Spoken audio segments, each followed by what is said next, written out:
We are now able to set up our Cinefade shot. In the hand unit menu, navigate to Filter, Filter Mode, Cinefade Mode.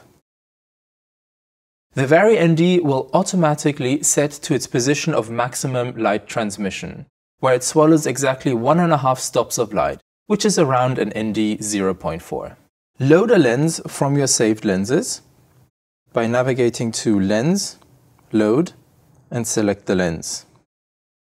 And swipe through the displays until you find the Cinefade information display.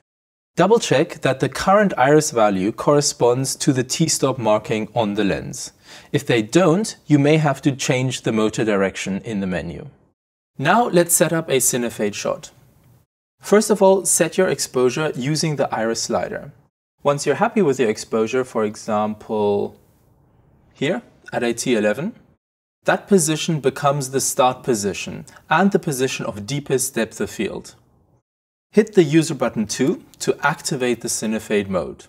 Now the VariND is slaved to the iris motor, and you can use the iris slider to open up the lens and vary depth of field only.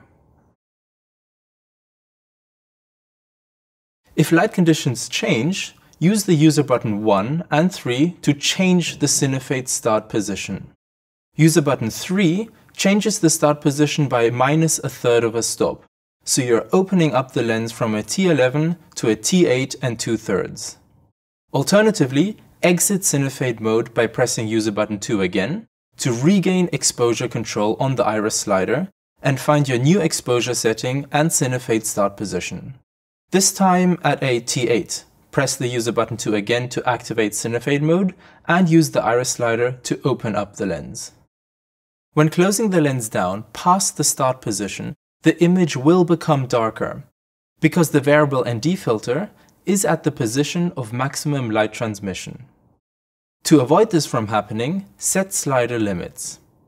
With the iris at the Cinefade start position, press and hold menu button 1 and slide the iris from the start position to the desired position of smallest depth of field. Release the menu button 1 and the iris slider is now limited to values between these 2 points.